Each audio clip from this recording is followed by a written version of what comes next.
The heat inside the ruined bakery was getting worse. The steam from the broken espresso machine made the air thick and hard to breathe. Maya stared at the destroyed glass and the crushed cakes. She thought she would feel sad, but she did not. She felt incredibly light. For the first time in her life, no one was stepping on her. She was the one wearing the heavy boots. Julian rested his hand on her lower back. His touch was warm through her thin black shirt. "Let us go," he said quietly. "The police will come soon when the neighbors hear the alarms.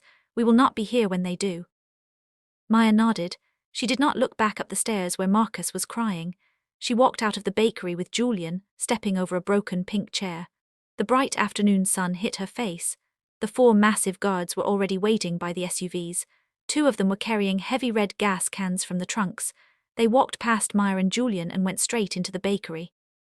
Maya got into the back seat of the car. Julian slid in next to her. The driver rolled the windows up and turned the air conditioning on high. It blew freezing air on Maya's sweaty skin. She watched out the tinted window as the 2 guards jogged back out of the bakery without the gas cans. One of them tossed a small silver lighter through the open front door. A loud whoosh shook the ground. Bright orange flames exploded inside the shop. The fire crawled up the walls instantly, eating the wooden shelves and the painted signs. Black smoke poured out of the door and up into the clear blue sky. The SUV pulled away from the curb fast.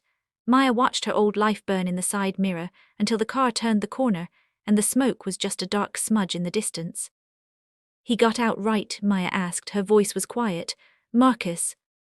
"My men threw him and his girlfriend out the back door into the alley," Julian answered. He leaned his head against the soft leather seat and closed his eyes. "He is alive. He just has absolutely nothing, just like you did when he threw you in that cage." Maya looked at Julian. His face was pale again. The dark circles under his eyes looked heavier than they did this morning. The energy he used to smash the glass and control the room was fading. The sickness was creeping back in. "Are you okay?" she asked, shifting closer to him on the seat. Julian did not open his eyes. "I am tired. The heat drains me. Dr. Park will be waiting at the house." "You need more blood already?" Maya asked, a little shock hitting her chest. "You just took a whole bag this morning." "Stress eats the healthy cells faster," Julian said flatly. "And breaking the Russian boss's hand was stressful. Do not worry, fiancé. A human body holds plenty of blood. You are not going to run dry today." The drive back to the massive estate felt longer this time. Maya looked at the giant diamond ring on her finger. She twisted it around. She was tied to this man. He was a killer and a monster, but he was also the only person who ever protected her. He gave her a loaded gun and told her to stand up for herself. Her own family sold her to pay a debt. The lines between who was good and who was bad were completely blurred now. The heavy iron gates of the mansion swung open. The cars drove up the long gravel path and parked in front of the wide stone steps. The front doors were already wide open. Julian's mother, Madame Lee, stood at the top of the steps. She wore a dark purple suit today. Her silver hair was perfect. Her face looked like a carved stone mask. 2 of her own personal guards stood right behind her. They looked different from Julian's men. They looked older and meaner. Julian opened his eyes and sighed. "Stay close to me," he told Maya. "Do not let her see you sweat." They stepped out of the car. The evening air was starting to cool down, but Maya felt suddenly hot again. She walked up the stone steps right beside Julian. "Mother," Julian said, stopping a few feet away from her. "What are you doing here? I did not invite you." Madame Lee looked past Julian and stared directly at Maya. Her cold eyes took in Maya's black jeans, her heavy boots, and the messy hair from the wind. "I heard a very interesting story this afternoon," the old woman said. Her voice was sharp like glass. "I heard my son went to a dirty little neighborhood and burned down a bakery that just happens to share a name with his new bride." "It was a business matter," Julian said coldly. "Do not lie to me, Julian," Madame Lee snapped. She took a step closer. She smelled like heavy roses and stale cigarette smoke. "You used our men and our resources to settle a petty family fight for a girl you met 3 months ago. You made a scene. The police are asking questions about a mafia hit on a bakery." "I own the police in this city," Julian said, his voice dropping low and dangerous. "They will ask questions and then they will close the file. It is handled." "You are acting weak," his mother hissed. She pointed a thin finger at Maya. "She is making you stupid. A leader does not burn down buildings for a woman. A leader burns down buildings for money and power. The other families are going to think you are soft. Ivan is already spreading rumors that you lost your mind because you broke his hand over a stupid insult. Maya felt the anger rising in her chest again. She did not like being called a girl. She did not like this woman talking about her like she was a piece of trash on the bottom of her shoe.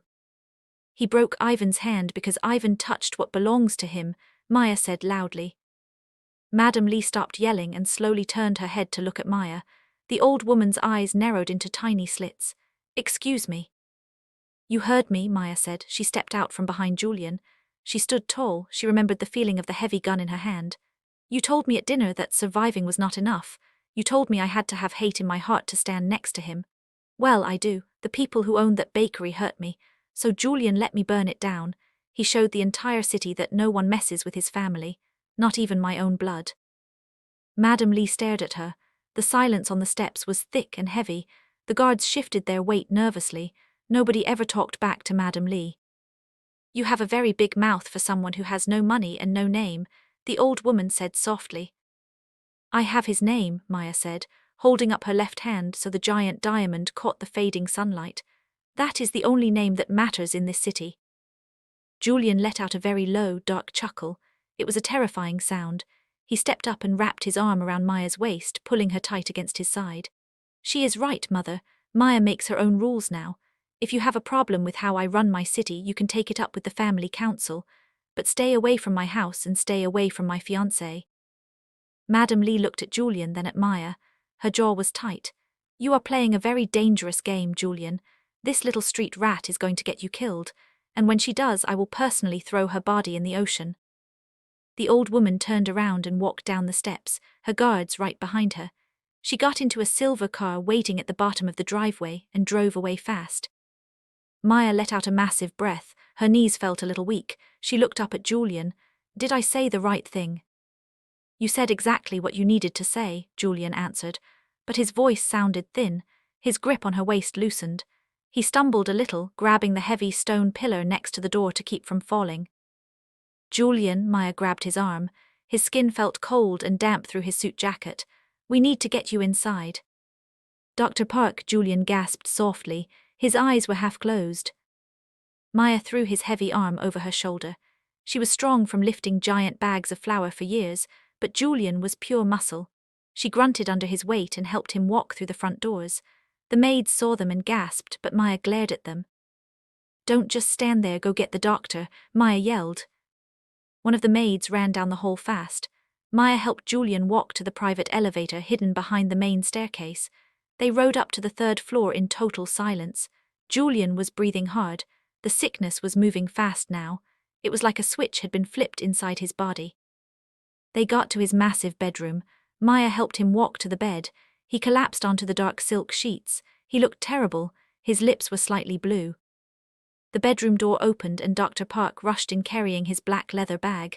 He did not look surprised. He looked annoyed. I told you to avoid stress, Mr. Lee, the doctor grumbled, setting his bag on the nightstand. You went and burned down a building. Very stupid. Shut up and fix him, Maya snapped. Dr. Park looked at her, his eyebrows raised. He nodded slowly. Roll up your sleeve, Miss Maya, sit in the chair. Maya did not argue. She walked to the leather chair and sat down. She pulled her black tank top strap down, exposing her shoulder and arm. She watched as the doctor quickly set up the plastic tubes and the thick needle. Julian watched her from the bed. His dark eyes were cloudy with pain, but he did not look away from her face. Are you scared? Julian whispered. His voice was rough. No, Maya answered. She looked at the needle as Dr. Park pushed it into her vein. The sharp pinch hurt, but she did not flinch this time. She watched her dark red blood flow down the tube. I am not scared of anything right now. Dr. Park hooked the other end of the tube directly into a needle in Julian's arm. It was a direct transfusion. Maya's heart beat a little faster. She was physically connected to him now. Her blood was pumping straight into his sick body. The room was completely quiet, except for the low hum of the air conditioning. Dr. Park stood in the corner, writing notes on a small pad, giving them privacy. Julian's breathing slowly started to get deeper. The blue color faded from his lips. The dark circles under his eyes seemed to lighten just a fraction. He let out a long, shaky sigh. You stood up to my mother, Julian said quietly, breaking the silence. Nobody does that. Most grown men wet their pants when she looks at them. She thinks I am making you weak, Maya said. She rested her head back against the leather chair. She felt a little dizzy from the blood loss, but it was not too bad. Is she right? Julian slowly turned his head on the pillow. He looked directly at her. No, you are the only thing keeping me strong. If my mother finds out about this, he pointed weakly at the blood tube, she will use it. She will take you away from me, lock you up somewhere, and let me die so she can take the empire. Maya frowned. I won't let her take me. You have to learn how to fight, Julian said. His voice was getting stronger. Not just with a heavy object in a bakery. You need to learn how to shoot a gun. You need to learn how to use a knife. If you are going to be my queen, you cannot be a victim ever again. Then teach me, Maya said. Julian smiled. It was not his cold, cruel smile. It was a real smile, just a small one, but it changed his whole face. He looked human for a second. Tomorrow we go to the basement range. I will show you how to break a man in half without making a sound. Dr. Park walked over and checked the line. That is enough for tonight, he said. He quickly pulled the needles out of both of their arms and taped cotton balls over the holes. He packed up his black bag. Eat a big steak, Miss Maya. Drink lots of water. I will be back in 2 days to check his levels. The doctor left the room. Maya stood up slowly. Her legs felt a little wobbly, but she walked over to the bed. Julian was sitting up now. He looked normal again. The monster was back. Go to your room, Julian ordered softly. Rest, the fun starts tomorrow. Maya stopped right by the edge of his bed. She looked down at him. I am not sleeping in the guest room tonight. Julian tilted his head. His eyes narrowed. Why not? Because your mother has spies everywhere in this house, Maya said. She crossed her arms over her chest. If she is paying one of your maids, they will tell her we do not sleep in the same bed. They will tell her this engagement is completely fake. If we want her to believe I am really your fiancé, I need to stay in here. Julian stared at her for a very long time. He looked at her dark skin, her messy hair, and the hard, stubborn look in her eyes. He slowly pulled the thick black blanket back, exposing the empty side of the massive bed. Get in then, he said. Maya kicked off her heavy leather boots. She did not take off her clothes. She crawled into the big bed and pulled the blanket up to her chin. The bed smelled like his expensive cologne and clean soap. She turned on her side, facing away from him, staring at the dark wall. She felt the mattress dip as Julian laid back down. He did not touch her. There was a wide space between them, but she could feel the heat of his body. Maya, Julian whispered into the dark room. What? She asked. If you ever try to run away from me, he said, his voice deadly calm, I will not burn down a bakery. I will burn down the whole world to find you. Good, Maya whispered back, because I am not running. Maya woke up to the sound of steady, quiet breathing. She opened her eyes. The huge bedroom was still dark, but a thin line of grey morning light was creeping through the crack in the heavy curtains. She rolled over very slowly. Her muscles ached from sleeping in her clothes. Julian was sleeping on his back on the other side of the massive bed. His face was completely relaxed. In the dim light, he did not look like the terrifying Mafia boss who smashed a crystal bottle over a Russian's hand. He just looked like a normal, tired man, but Maya knew the truth. She looked at his thick arm resting on top of the dark blanket. She could see the tiny purple dot on his skin where Dr. Park pushed the needle in. Her blood was inside him right now. It was a very strange feeling. She was literally keeping a monster alive. She sat up and stretched her arms over her head. Her lower back popped loudly. She swung her legs over the edge of the bed and walked into the bathroom. She splashed freezing cold water on her face to wake up. When she walked back into the bedroom a few minutes later, the heavy oak door clicked open. A young maid walked in carrying a silver tray with 2 steaming cups of coffee. The maid stopped dead in her tracks when she saw Maya. The young woman stared at Maya's messy hair and wrinkled black clothes from yesterday. Then, the maid looked past Maya at the messy sheets on the left side of the bed. The maid's eyes went wide with shock. Put the coffee on the small table, Maya said. Her voice was scratchy from sleep, but she made sure it sounded firm. The maid nodded fast and hurried over to the table. Her hands were shaking so badly, the coffee cups rattled against the silver tray. Maya walked slowly across the room and stood right behind the maid. What is your name? Maya asked quietly. Sophia, miss, the maid whispered, keeping her head bowed. Maya leaned in close to the girl's ear. Listen to me, Sophia. I know Julian's mother talks to the staff. But if you ever tell Madam Lee anything about what happens inside this bedroom, I will not tell Julian. I will handle you myself. Do you understand? Sophia gulped loudly. She gripped the edges of the empty tray. Yes, miss, I swear I will not say a word. Very good, a deep, rough voice said from the bed. Maya turned around. Julian was awake. He was propped up on his elbows against the pillows. His dark hair was messy, hanging over his eyes. He was watching Maya with a dark, approving look on his face. The color was back in his cheeks. He looked completely healed. The sickness was pushed back into the shadows for now. Leave us, Sophia, Julian ordered. The maid ran out of the room and shut the door fast. Julian looked back at Maya. You are learning how to play the game, fiancée. Fear works much faster than politeness. I am just protecting myself, Maya said, walking over to grab her coffee. It was black and bitter, just how she needed it today. Get dressed, Julian said, throwing the heavy blanket off his legs. He was wearing nothing but dark grey sweatpants. The scars on his chest and stomach looked pale in the morning light. A maid left fresh clothes for you in the closet. Drink your coffee fast. We are going to the basement. A cold chill ran down Maya's spine. The last time she was in a basement, she was locked in a metal cage with zip ties cutting into her wrists. She pushed the bad memory away. She was not a victim anymore. She walked to the closet and found the clothes. She put on black leggings that fit perfectly and a tight grey t-shirt. She tied her dark curls back into a tight bun. They walked downstairs together. The house was quiet. Julian wore dark cargo pants and a tight black t-shirt. He looked like a soldier getting ready for war. He led her past the massive, shiny kitchen and down a long, narrow hallway she had never seen before. There were no windows here.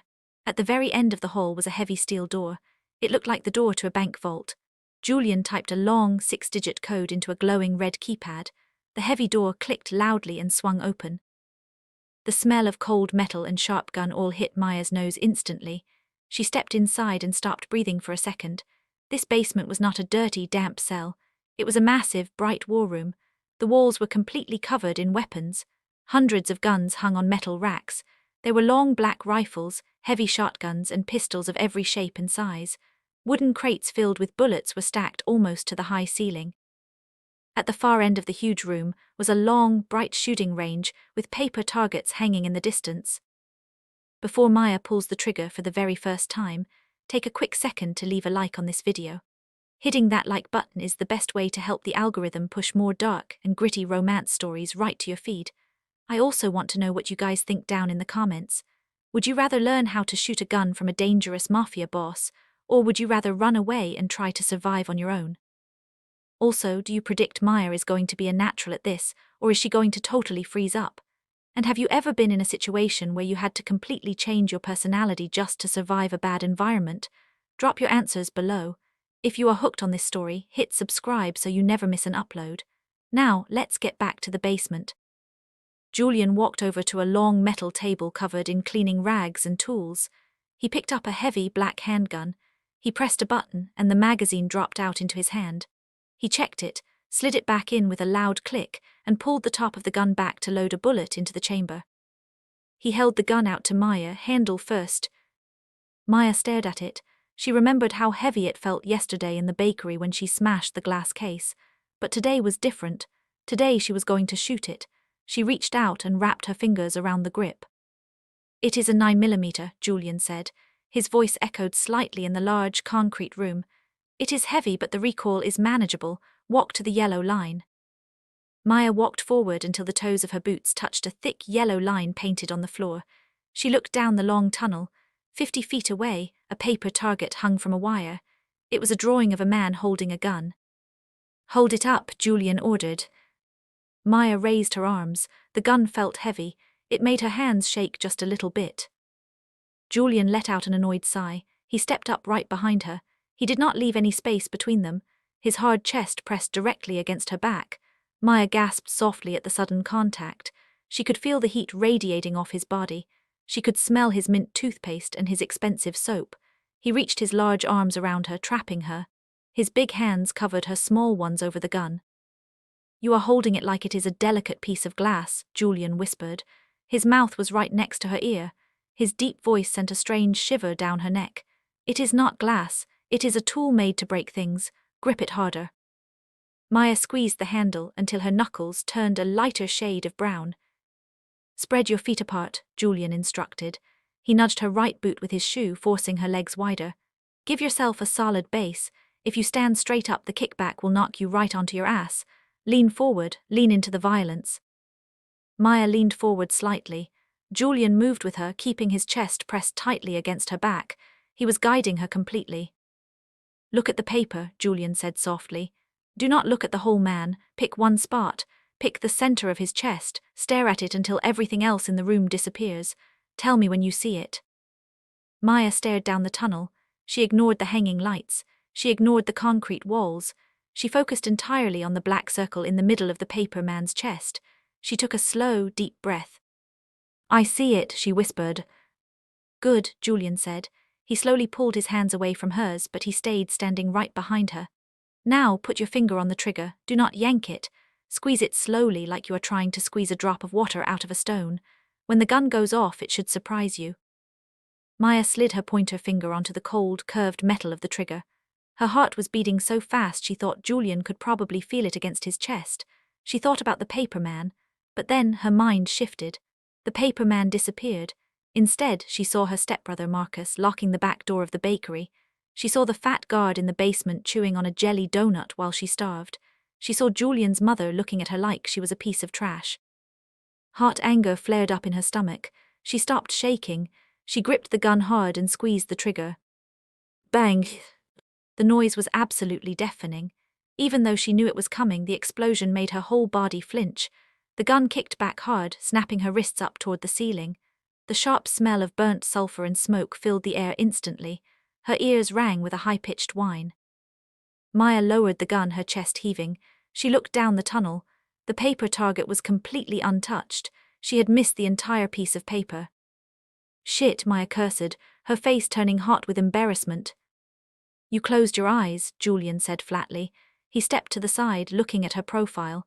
You got scared of the noise before it even happened and you yanked the trigger. You shot the ceiling. It is loud, Maya defended herself, rubbing her right wrist. Dying is loud, Julian snapped back. Getting dragged out of your home by your hair is loud. This is just a machine making a noise. Control it or it will control you. Do it again. Maya clamped her jaw shut. She hated when he made her feel stupid. She raised the gun again. She locked her elbows. She leaned her weight forward on her front foot. She stared at the center of the paper target. She forced her eyes to stay wide open. She squeezed the trigger slowly. Bang! The gun kicked, but this time she held her arms stiff. The recoil pushed straight back into her shoulders instead of snapping her wrists. She kept her eyes open through the flash of fire at the end of the barrel. She looked down the range. A small hole appeared on the very edge of the paper man's left arm. Better, Julian said. His voice was lower now, watching her closely. You hit the paper, but shooting a man in the arm just makes him angry. You need to stop him. Put the front sight directly in the middle of the back sight. Keep it level, try again. Maya adjusted her grip. The gun felt a little less strange in her hands now. The loud noise was still scary, but the anger in her chest was louder. She aimed, squeezed. Bang! A hole appeared in the paper man's shoulder. Bang! Another hole, this time right next to the black circle in the center of the chest. Yes, Julian said, taking a step closer to her side. That is a kill shot. Do not stop. Empty the damn magazine. Put him in the ground. Maya's blood was pumping like crazy. She fired again, and again. The loud explosions echoed around the concrete room, blending together into one long roar. The smell of smoke was thick. Empty brass shells flew out of the side of the gun, bouncing off the floor with sharp clinking sounds. She fired until she pulled the trigger and all she heard was a hollow click. The gun was empty. The top slide locked back. She lowered the weapon. Her hands were sweating. Her arms felt tired. She looked down the range. The center of the paper target was torn to shreds. There were 7 holes right in the middle of the chest. The basement was totally silent now, except for the ringing in Maya's ears and her own heavy breathing. Julian walked up beside her. He reached out and gently took the empty, hot gun out of her hands. He set it down on the metal table. He turned to face her. His dark eyes moved over her face, studying the hard look in her eyes and the tight set of her jaw. How does it feel? He asked quietly. Maya looked at her hands. They smelled like gunpowder and metal. She thought she would feel sick. She thought she would feel like a bad person, but she didn't. It feels like nobody is ever going to put me in a cage again, Maya answered. She looked up and met his dark, intense gaze. A slow, terrifying smile spread across Julian's face. It was the smile of a devil who had just won a soul. He reached out and pushed a stray dark curl behind her ear. His thumb lingered on her cheek. "That is exactly right," Julian whispered. "Yesterday you burned your past to ashes. Today you learn how to protect your future. Tomorrow I am going to introduce you to the rest of the underworld. They need to see the queen who is going to sit beside me." Maya leaned into his hand just a little bit. The fear she used to feel around him was completely gone. It was replaced by a strange, dark loyalty. He was a monster, but he was her monster now. "Who are we meeting tomorrow?" she asked. "The family council," Julian said, his smile fading away, leaving his face cold and hard again. "All the captains who run my streets, and my mother will be there. She called a special meeting. She is going to try to take my throne, Maya. She thinks I am too sick to fight her." "Then we will show them you are not sick," Maya said firmly. "I will give you as much blood as you need." Julian stared at her lips for a second before looking back up to her eyes. "It is not just about blood anymore. They need to respect you. If they smell weakness on you, they will use you to get to me. You have to walk into that room tomorrow and make grown men terrified of you." "I can do that," Maya said. "We will see," Julian replied. He picked up another loaded magazine from the table and slammed it into the bottom of the handgun. He held the weapon out to her again. "You hit a piece of paper that was standing completely still. Real enemies move. Real enemies shoot back. Pick the gun up, Maya.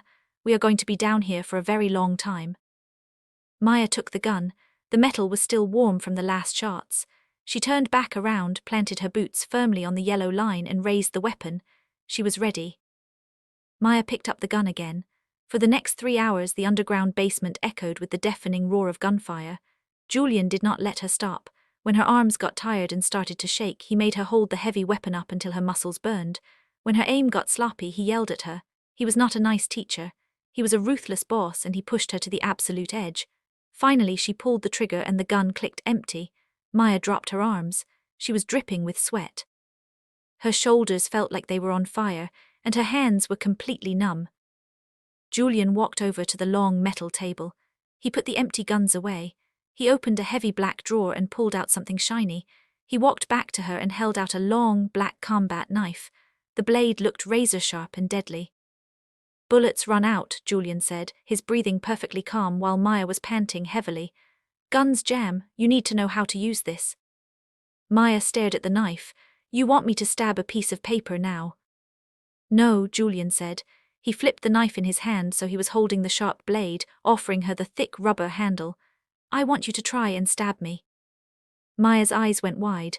"What? Are you crazy? I could hurt you." Julian let out a dark, mocking laugh that made Maya's blood boil.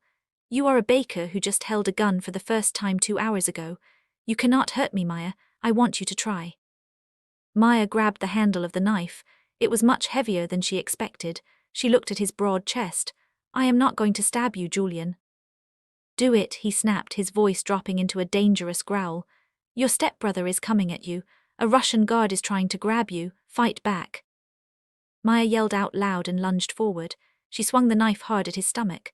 Julian did not even blink. He moved faster than a snake. He stepped to the side, grabbed her wrist with his large hand and twisted it sharply. A hot pain shot up Maya's arm. Her fingers opened and the knife clattered to the concrete floor. Before she could even gasp for air, Julian grabbed her waist, spun her around and slammed her back against the cold concrete wall. Before we see how Maya handles being pinned to the wall by this dangerous Mafia king, please take a quick second to leave a like on this video. Hitting that like button tells the algorithm to push more dark, gritty romance stories right to your feed so you never run out of things to listen to. I also want to know something about you guys. Have you ever had someone push you so hard you thought you were going to break, but it actually ended up making you much stronger in the end? Tell me your real stories down in the comments. And if you are absolutely loving the slow burn between Maya and Julian, make sure you hit that subscribe button to join our dark romance family. Now, let's get back to the fight. Julian pressed his heavy body against hers, pinning her flat to the wall. His thick forearm was pressed tight against her collarbone, holding her completely in place. She was trapped. She kicked her legs, but he just used his knee to pin her thighs to the wall. "You swing too wide," Julian whispered. His face was only inches from hers. "You let your anger control your arm. Anger is good, but if you do not control it, it makes you sloppy. If I were a real enemy, you would be dead on the floor right now." Maya glared up at him. She was breathing so hard her chest rubbed against his with every single breath. "Let me go." "Get yourself out," he challenged softly. Maya stopped kicking. She realized using physical force against him was stupid. He was twice her size and made of solid muscle. She remembered what he told her upstairs about his mother: play the game. She stopped struggling entirely. She looked deep into his dark, dangerous eyes and let her body go completely soft. She let out a small, tired sigh and let her head fall back against the concrete wall, acting like she gave up. Julian frowned. For just one single second his grip loosened. He was confused by her sudden surrender. In that exact second Maya moved. She did not use her arms at all. She brought her heavy leather boot straight up and scraped the hard edge of her sole right down Julian's shin. Julian grunted in pain and stepped back, letting go of her collarbone. Maya instantly shoved him hard in the chest with both hands. He stumbled backward a few feet, clearly surprised by the dirty hit. Maya bent down fast, grabbed the knife off the floor and pointed it right at his chest. She was panting, but she had a wild, proud smile on her face. Julian looked down at his leg, then back up at the blade shining in her hand. The surprise on his face melted away. A loud, booming laugh left his chest. He threw his head back and actually laughed out loud. It was the second time she had ever heard him do it, and this time it was not a dark chuckle. It was real. "Dirty tricks," Julian said, smiling at her with pure approval. "You let me think you were weak, and then you struck the second I dropped my guard. Excellent, fiancé. That is exactly how you survive in my world." Maya slowly lowered the knife. Her heart was beating 1,000,000 miles an hour. She had just fought the most dangerous man in Los Angeles and actually won a round. The rest of the day was a blur of tired muscles and dark bruises. Julian pushed her until she could barely lift her arms. When they finally walked up the stairs and left the basement, it was dark outside. Maya went straight into the massive bathroom and took a scalding hot shower to try and ease the deep ache in her shoulders and legs. The hot water felt amazing on her tired body. She walked into the huge bedroom wrapped tightly in a fluffy white towel. Julian was sitting on the edge of the large bed, holding his phone to his ear. He looked up when she walked in. He spoke in rapid Korean into the phone, his voice sharp and angry.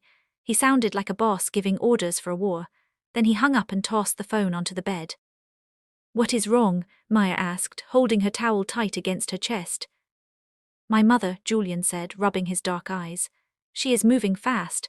She has convinced 2 of the family captains that I am totally unfit to lead the family. Tomorrow night at the council meeting, they are going to vote to remove me and put my cousin T in charge. T is a weak idiot. He will ruin everything my father built, and the other families will crush us." "Then we stop them," Maya said firmly. "We walk into that meeting and we show them you are not sick." "It is not just about being sick," Julian said, looking at her bare shoulders. "In my world, a leader must have a strong queen to hold the throne with him. My mother is telling everyone that I am weak because I brought a poor baker into the family. She is telling them you are a distraction, that you make me soft and blind." Maya felt a familiar heat rise in her chest. The anger was becoming her favorite emotion. She walked over to the massive closet. "Then tomorrow night I am going to prove her completely wrong. I am not going to be a distraction. I am going to be a nightmare." The next evening arrived too quickly.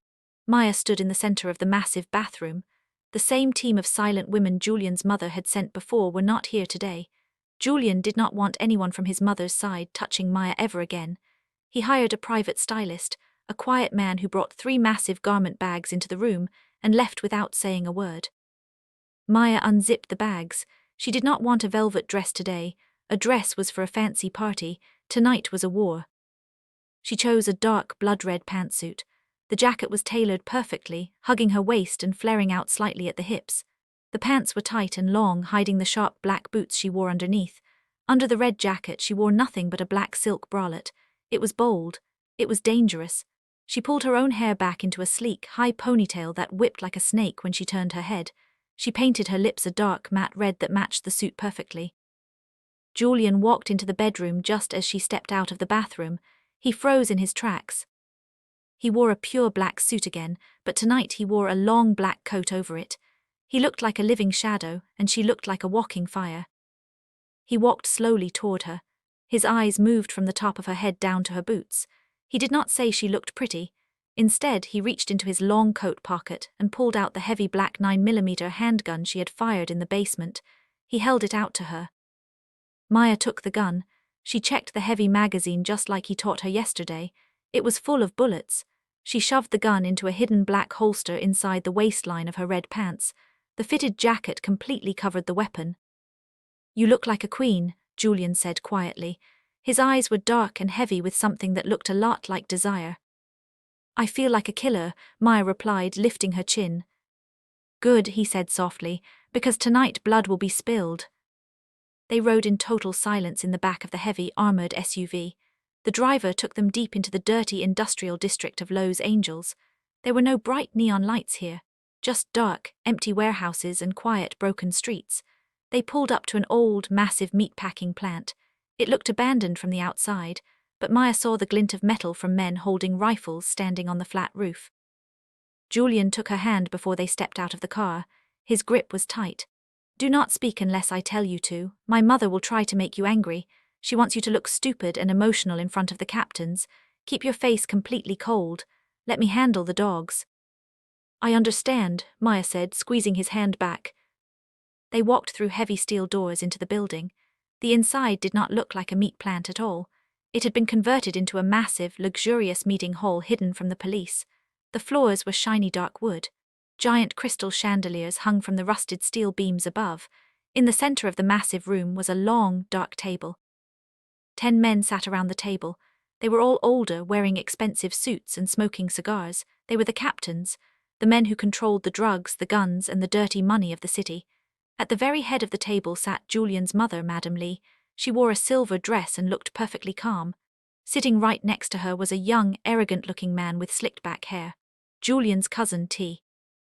When Julian and Maya walked into the room, all talking completely stopped. The silence was heavy and suffocating. The captains stared openly at Maya. They looked at her blood-red suit.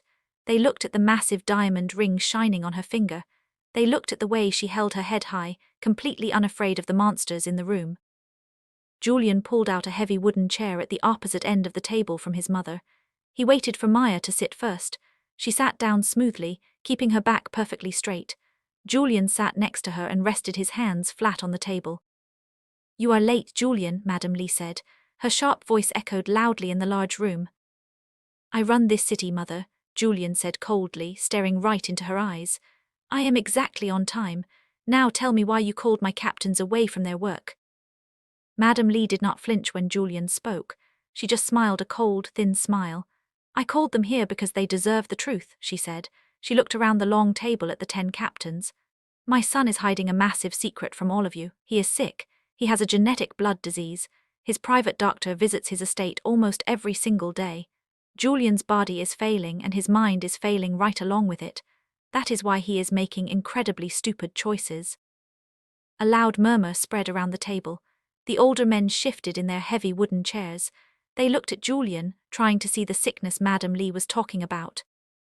"Is this true, Julian?" an old captain with a thick grey beard asked. "Are you dying?" "I am perfectly fine," Julian said smoothly. He picked up a glass of water from the table and took a slow drink. His hand did not shake at all. "My mother is just angry because I will not let her run my life anymore. She wants to pull my strings like a puppet. When I cut the strings, she decided to throw a fit." Julian's cousin T leaned forward. He pointed a finger at Julian. "You are lying, you look like a ghost half the time, and you brought a nobody to sit at our table. Look at her." T pointed his finger right at Maya. "She is a baker from the dirty side of town. She does not know anything about moving money or moving guns. You burned down a building yesterday just because her feelings got hurt. You are putting all our money at risk for a piece of trash." Maya felt the hot anger completely fill her chest. She remembered the loud explosions in the basement. She remembered the heavy weight of the gun in her hand. She did not look at Julian for permission. She did not wait for him to defend her. Maya slowly stood up from her chair. The room got quiet again. 10 dangerous men watched her. "I am not a piece of trash," Maya said. Her voice was totally calm, but it was loud enough to echo off the high ceiling. "And I am not a joke." T let out a loud, ugly laugh. He stood up from his chair, too. He was much taller than her, but he did not look scary. He just looked like a spoiled kid playing dress-up in a nice suit. "Sit down, little girl," T sneered. before I have one of my guards throw you out into the street where you belong." Maya did not sit down. She reached her hand under the front of her red jacket. In one single, fast motion, she pulled the heavy black 9mm from her waistband, pointed it straight across the table, and leveled the barrel directly at the center of T's forehead. Several captains gasped loudly. The guards standing against the walls reached for their own weapons, but Julian raised his hand. His guards instantly aimed their massive rifles right at the captains. Nobody moved. The room was perfectly still. T's ugly laugh died in his throat. His face went completely pale. He stared at the dark hole at the end of Maya's gun. His eyes went wide with sudden, absolute terror. "I shot a paper target exactly 50 times yesterday," Maya said, her voice dropping into a deadly whisper. "It got very boring because the paper did not move. I wonder how many times I can put a bullet in your head before your body hits the floor." "Maya," Madam Lee yelled, her voice finally cracking with real panic. "Put that down, you are out of your mind." "Shut up," Maya snapped, completely ignoring the old woman. She kept her dark eyes locked entirely on T. "If you ever disrespect me again, if you ever call me a piece of trash again, I will not wait for Julian to handle you. I will blow your brains all over this expensive table. Do you understand me, T?" T swallowed hard. His chest moved up and down very fast. He looked at Julian for help, but Julian was just leaning back in his chair, a dark, proud smile on his face. "I said, do you understand me?" Maya repeated, pulling the hammer of the gun back with a loud, sharp click. "Yes," T yelled. He threw his hands up in the air. "Yes, I understand. Just put the damn gun down." Maya stared at him for 3 more seconds. The silence was thick and heavy. Then she slowly lowered the weapon. She did not put it away. She placed it flat on the table right next to her hand. She sat back down in her chair. She crossed her legs and looked at the 10 captains. They were all staring at her with wide eyes. Nobody was whispering anymore. They were looking at her with real fear. They were looking at her with respect. "My fiancé is a little protective of our name," Julian said calmly, breaking the silence. "Now, let us take a vote. Who here still thinks I am too weak to run this family? Who wants to put T in charge?" Julian looked around the table. He looked into the eyes of every single captain. None of them raised their hands. None of them spoke. They looked at T, who was still shaking and wiping sweat off his forehead. Then they looked at Maya, the girl in the red suit with the loaded gun resting by her fingertips. "I vote for Julian," the old captain with the grey beard said quietly. "Julian," another man agreed. One by one, every single captain voted for Julian. Madam Lee sat at the head of the table. Her face was completely red with pure anger. Her hands shook as she gripped the edges of the table. Her plan was entirely ruined. She brought Maya here to look like a joke, and instead, Maya had just crowned herself queen of the underworld. "This meeting is over," Julian announced. He stood up and buttoned his black coat. He did not look at his mother.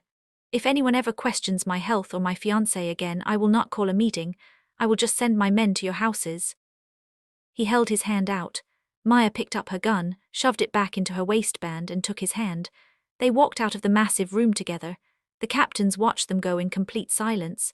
Nobody moved until the heavy steel doors clicked shut behind them. The cool night air felt amazing against Maya's hot face. She let out a massive breath as they walked toward the black SUV. Her knees felt a little weak now that the adrenaline was fading, but she kept her back straight. "You pulled a gun on my cousin in front of the entire family council," Julian said as the driver opened the back door for them. "I told you I was going to be a nightmare," Maya replied, sliding onto the soft leather seat. Julian got in next to her. The door slammed shut. The car pulled away from the dark warehouse. The bright streetlights flashed inside the car, lighting up Julian's face. He looked at her with a hunger that had absolutely nothing to do with needing blood. He reached across the seat and grabbed the back of her neck. He pulled her close. His mouth crashed down onto hers. It was not a soft kiss. It was rough and desperate. It tasted like danger and dark promises. Maya gasped in surprise, but she did not pull away. She grabbed the front of his black coat and pulled him closer, kissing him back with all the crazy anger and adrenaline still pumping through her veins. He bit her bottom lip just hard enough to make her gasp again. He pulled back slowly. His dark eyes were burning. "You belong to me," Julian whispered against her mouth. "You are my queen. I will burn down 1,000 buildings for you." "Good," Maya breathed back, "because I think we are going to have to." The SUV suddenly swerved hard to the right. The tires screamed loudly against the dirty pavement. Maya slammed into Julian's chest. "Look out," the driver yelled from the front seat. A massive black pickup truck smashed directly into the side of their SUV. The sound of crushing metal was deafening. The windows shattered completely, spraying thousands of tiny pieces of glass all over the leather seats. The heavy SUV spun wildly out of control, hitting a concrete light pole with a terrible crash before finally coming to a dead stop. Maya's head was spinning, her ears were ringing loudly. She felt heavy hands grabbing her arms. "Maya, Maya, look at me," Julian yelled over the ringing in her ears. She blinked and looked up. Julian had a small cut on his forehead. A line of dark blood dripped down the side of his face, but his eyes were totally focused. "Are you hurt?" he asked, feeling her arms and legs quickly. "I am okay," she gasped, shaking the broken glass out of her hair. "What happened?" "Ambush," Julian said coldly. He pulled a heavy gun from his coat. "My mother is a sore loser, get down." Loud gunshots erupted from outside. Bullets slammed into the heavy metal of the SUV. The armored doors held against the shots, but the broken windows were completely open. Julian shoved Maya's head down toward the floorboard. He turned and fired 3 blind shots out the broken window. A man screamed outside. "Driver is dead," Julian said, checking the front seat. "We have to move. They will bring heavier guns in a minute and blast right through the doors. Stay right behind me." Maya reached under her red jacket and pulled out her own gun. Her hands were shaking violently, but she gripped the handle as tight as she could. She was not a baker anymore. She was a survivor. Julian kicked the back door open. He stepped out into the dark, empty street and instantly fired 5 shots at the black truck. Maya scrambled out right behind him. The street was completely empty except for their wrecked car, the black truck, and 3 men wearing dark masks hiding behind the truck doors. "Run to the alley," Julian yelled, pointing to a dark, narrow gap between 2 old brick buildings. Maya ran. She ran faster than she had ever run in her entire life. Her heavy boots slammed against the pavement. Bullets hit the brick walls right next to her head, sending sharp pieces of rock flying into her face.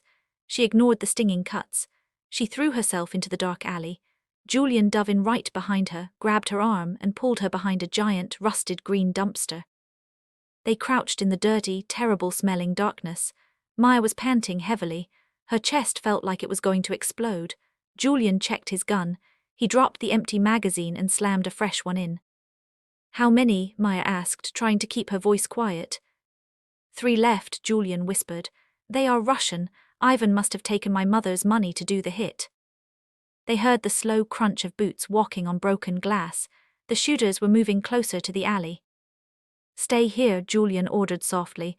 "Do not shoot unless they pass me." Julian stepped out from behind the dumpster, melting perfectly into the dark shadows of the alley. He moved with no sound at all. Maya held her breath. She raised her gun and aimed it at the edge of the brick wall.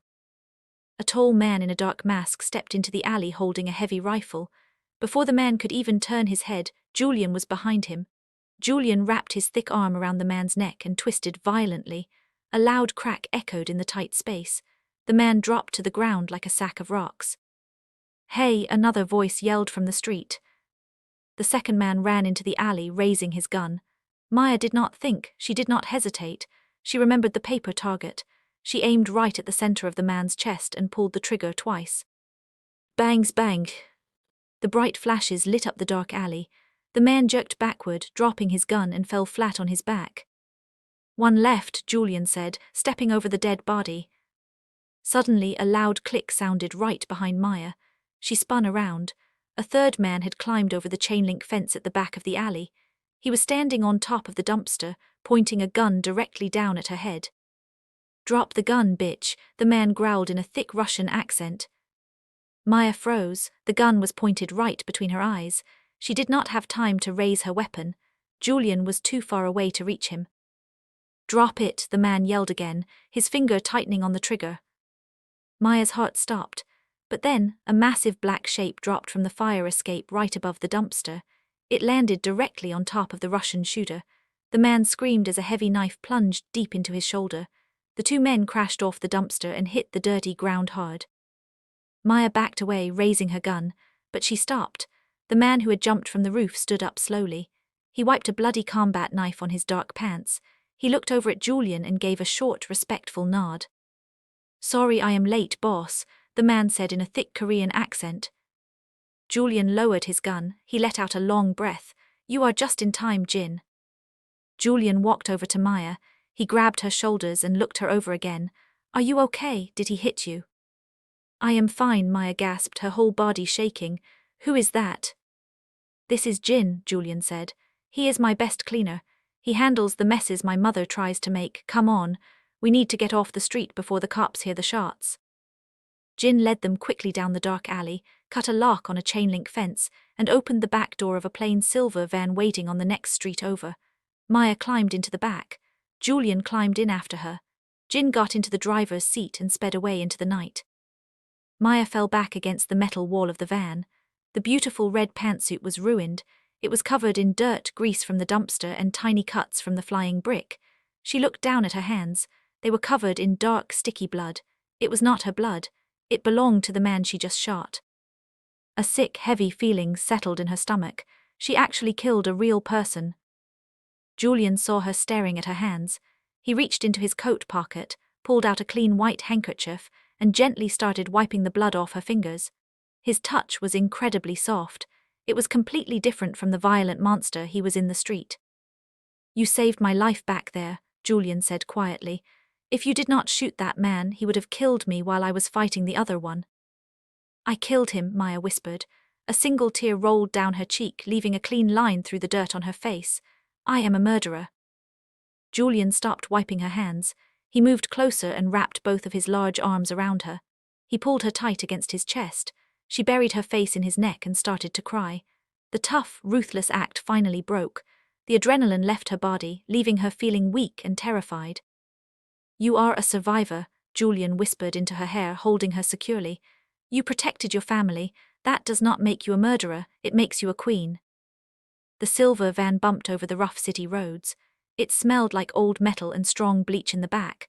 The back windows were completely blacked out, so Maya could not see the streetlights anymore. She sat on the hard floor of the van, leaning entirely against Julian's broad chest. He wrapped his thick arms around her waist, holding her securely against him. The heavy adrenaline was slowly leaving her system. It left her feeling completely hollow inside. Maya stared at the crumpled white cloth in her lap. It was covered in dark red stains. She closed her eyes, but she just saw the bright flashes of her gun. She heard the loud bang. She saw the Russian man fall backward onto the dirty alley floor. She had taken a human life. Just a few days ago, her biggest worry was making sure the bread did not burn in the oven. Now she was a killer sitting in a getaway van. "Breathe, Maya," Julian whispered softly into her ear. His deep voice rumbled against her back. "You are holding your breath. You are going to pass out." Maya took a sharp, shaking breath. "I keep seeing his face." "Do not think about his face," Julian commanded. His voice was not mean, but it was incredibly firm. "Think about what he was going to do to you. He was going to put a bullet right between your eyes. He was going to kill me. He made a choice to take our money and hunt us. You did not murder an innocent man, Maya. You put down a rabid dog." "It still feels horrible," she whispered, a fresh tear sliding down her cheek. Julian reached up and gently wiped the tear away with his thumb. "It is supposed to feel horrible the first time. If it felt good, you would be a psychopath. You have a heart. That is what makes you different from them. But do not ever apologize for surviving. You fought back. I am so damn proud of you." Before we see where Julian takes Maya to hide out from the Russian hitmen, take a quick second to leave a like on this video. Hitting that like button is the absolute best way to help the algorithm push more dark, gritty romance stories right to your feed. I also want to ask you guys a serious question. If you were trapped in that dark alley with a hitman pointing a gun at you, would you have the guts to pull the trigger to save your own life, or do you think you would totally freeze up in the moment? Let me know your honest answers down in the comments, and if you are completely hooked on this dark journey, hit that subscribe button to join our channel. Now, let's get back to the story. The van finally slowed down and took a sharp turn. It went down a steep ramp.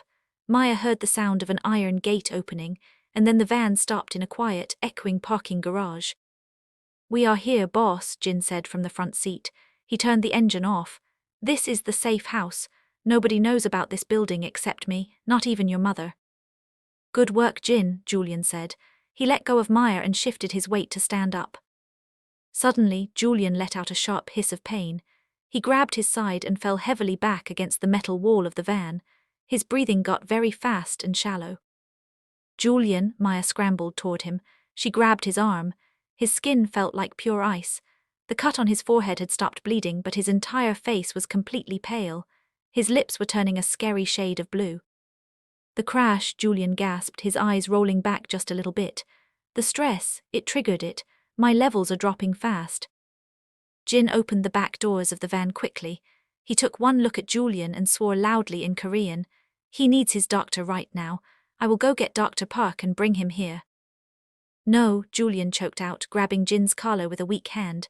If my mother is watching Dr. Park, he will lead her right to us. You cannot bring him here. Boss, you are going to die if you don't get a transfusion, Jin argued, looking panicked. Take us upstairs, Julian ordered. His voice was weak, but it was still an absolute command. Jin did not argue anymore. He grabbed Julian by the waist and pulled his heavy arm over his shoulder. Maya got on Julian's other side and took his left arm. Together, they helped the massive Mafia boss walk out of the van and toward a private silver elevator hidden in the corner of the concrete garage. Jin pressed a key card against the wall, and the doors slid open. The ride up to the penthouse felt like it took 1,000,000 years. Julian was leaning heavily on Maya. His breathing sounded like a terrible rattle in his chest. The sickness was eating him alive. The extreme stress of the car crash and the gunfight had completely destroyed the healthy blood cells in his body. The elevator doors opened directly into a massive, dark apartment. The floors were black wood, and the walls were made entirely of glass, showing the bright, flashing city of Los Angeles far below them. Maya did not care about the view. She helped Jin drag Julian across the living room and into a large bedroom. They laid him down on the huge white bed. Julian was barely awake now. His dark eyes were cloudy. Jin ran to a heavy metal closet in the corner of the room. He punched a code into the lock, opened the door, and pulled out a black medical bag. It looked exactly like the one Dr. Park used. Jin threw the bag onto the bed next to Julian. I am a cleaner, Maya, Jin said, looking at her with wide, serious eyes. I know how to cut bodies up. I do not know how to put needles into veins. Can you do this? Maya looked at the black bag and then at Julian's pale, dying face. Her hands started to shake again. I have only watched the doctor do it twice. What if I mess up? What if I kill him? If you do not do it, he dies in 10 minutes anyway, Jin said bluntly. I will stand outside the front door and guard the hole. Save him. Jin turned and ran out of the bedroom, pulling his heavy gun from his waist. Maya was completely alone with the most dangerous man in the city, and his life was entirely in her hands. She unzipped the black bag. Her heart was hammering against her ribs. She pulled out the clear plastic tubing, the alcohol wipes, and the thick, sharp needles. She walked over to the side of the bed. Julian looked up at her. He reached out a trembling hand and grabbed her wrist. His grip was incredibly weak. You can do it, fiancé, Julian whispered. He tried to give her his dark, arrogant smile, but it just looked sad. You are a fast learner. Maya swallowed the hard lump in her throat. Stop talking, save your energy. She took off her ruined red jacket and tossed it on the floor. She was just wearing her black silk bralette and her dirty red pants. She sat on the edge of the bed right next to him. She grabbed the thick rubber band from the bag and tied it tightly around Julian's massive bicep. She tapped the inside of his elbow just like the doctor did. She found the thick blue vein easily. She ripped open the alcohol wipe and cleaned his skin. She picked up the needle connected to the tube. Her hands were shaking so badly she almost dropped it. Fuck, she cursed, closing her eyes for a second. Please don't let me kill him. She opened her eyes, took a deep breath, and pushed the thick needle into Julian's vein. Julian grunted quietly, but he did not move. Maya quickly grabbed some white tape from the bag and taped the needle down flat against his arm so it would not pull out. Now came the hard part. She tied the other rubber band tightly around her own left arm. She made a tight fist. She pumped her hand a few times to make her veins pop up against her dark skin. She picked up the second needle. It looked huge. She hated needles, but she looked at Julian's blue lips and her fear went away. She pressed the sharp tip against her skin and pushed it in hard. A sharp, burning pain shot up her arm. She hissed loudly through her teeth and taped the needle down fast. She reached over and unclipped the small plastic lock on the clear tube connecting them. Instantly, her dark, warm blood rushed out of her arm, shooting quickly down the tube, and directly into Julian's vein. The room was totally silent. The only sound was Maya's heavy breathing. She sat on the edge of the bed, watching her life force drain out of her body and flow directly into the monster she was pretending to marry. It was the most intimate thing she had ever done in her entire life. It was deeper than a kiss. It was blood bound to blood. Minute by minute, the awful rattle in Julian's chest started to slow down. His breathing got deeper. The scary blue color faded from his lips. The pale, ghost-like look on his face shifted back to a healthy, warm color. Maya started to feel dizzy. Her head spun a little bit and black spots danced in the corners of her eyes. She had lost a lot of blood. Suddenly, a strong, warm hand reached up and grabbed the back of her neck. Julian's dark eyes were completely open now. They were sharp, focused, and totally awake. The sickness was gone. He looked at the plastic tube connecting their arms, full of her blood. Then he looked at her face. "That is enough," Julian said. His voice was deep and strong again. He sat up slightly, reached over with his free hand, and clipped the plastic lock shut, stopping the flow of blood. He quickly pulled the needle out of Maya's arm and pressed a cotton ball hard against the tiny hole. He did the same for himself. Maya swayed dangerously. She felt like she was going to fall off the edge of the bed. Julian grabbed her waist with both hands and pulled her hard against his chest. He fell back against the pillows, bringing her down right on top of him. Maya laid her head on his warm, solid chest. She could hear his heart beating loud and strong. She closed her eyes. "You saved me," Julian whispered into her messy hair. His large hands rubbed slowly up and down her bare back. "You shot a man for me in the alley and then you gave me your blood. Why?" Maya did not move. She felt too weak to lift her head. "Because we made a deal," she mumbled.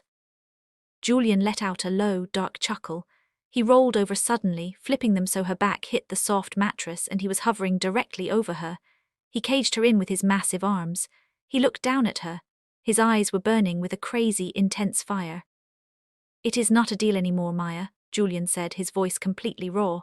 "A deal is business. This is not business. My mother pushed too far today. She tried to take my life and she tried to hurt you. I am going to end her little rebellion tomorrow." "Ivan?" Maya asked, looking up into his face. "Ivan is dead," Julian promised coldly. "I will take his ports, I will take his clubs, I will burn his men to the ground for daring to shoot at my car." He leaned closer, his face inches from hers. "But right now I do not care about Ivan, I only care about you." Julian crashed his mouth down onto hers. It was completely different from the kiss in the car. This was not just adrenaline. This was absolute possession. He tasted like mint and dark secrets. His large hands slid down her waist, gripping her hips tightly, pulling her completely flush against his hard body. Maya gasped into his mouth, but she kissed him back with everything she had. She wrapped her arms around his thick neck, threading her fingers into his soft black hair. The dizziness from the blood loss disappeared, replaced by a sudden hot fire in her stomach. He was a ruthless Mafia king, but right now, he was treating her like the most precious thing in the entire world. He pulled back just an inch, breathing heavily. He looked at her dark skin, her swollen red lips, and the fierce look in her eyes. "You are not going to run from me," Julian said, demanding it more than asking it. "Where would I go?" Maya whispered back. She grabbed the collar of his shirt and pulled him back down. "I am the queen now, and I want to watch Ivan burn." Julian smiled against her lips. "Then tomorrow we go to war."